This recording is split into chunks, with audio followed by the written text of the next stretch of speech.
just understand that there's not a single societal ill you can name now that is not directly correlated to a decline in masculinity.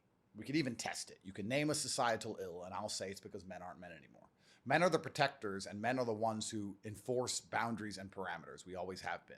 And because that's been declining, there's been more and more encroachment on the, not just the fabric of society, but even the fabric of truth, right? Even what is a man, what is a woman? You live in LA, you know better than me, right? So objective truth is now under assault. Nobody's kids are safe from the LGBT agenda. Nobody's country is safe from unchecked migrants flooding across the border.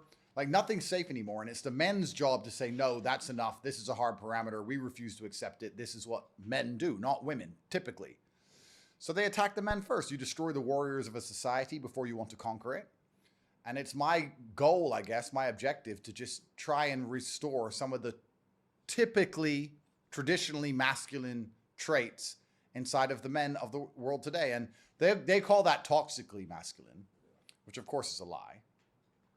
It's such an interesting, it's so hypocritical they say toxically masculine, because if they call the police, they want a toxically masculine man. If you have to go to war, you want toxically masculine men. If you need a firefighter, you want a toxically masculine man.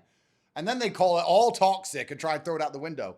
It's so interesting how hypocritical they are. So if you'll often see the more masculine a society is, the harder it is to psyop the populace, because typically in a masculine patriarchal society, the men protect their women from certain ideals and they protect their women from certain degrees of brainwashing. I'll give you a very simple example.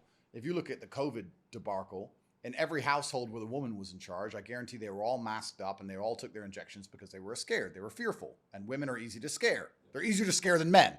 So you can put it all over the news, everyone's going to die, and you can use an emotional argument because women are typically more emotional than logical, and you can talk about the fact that your grandma's going to die if you don't take the injection, and blah, blah, blah.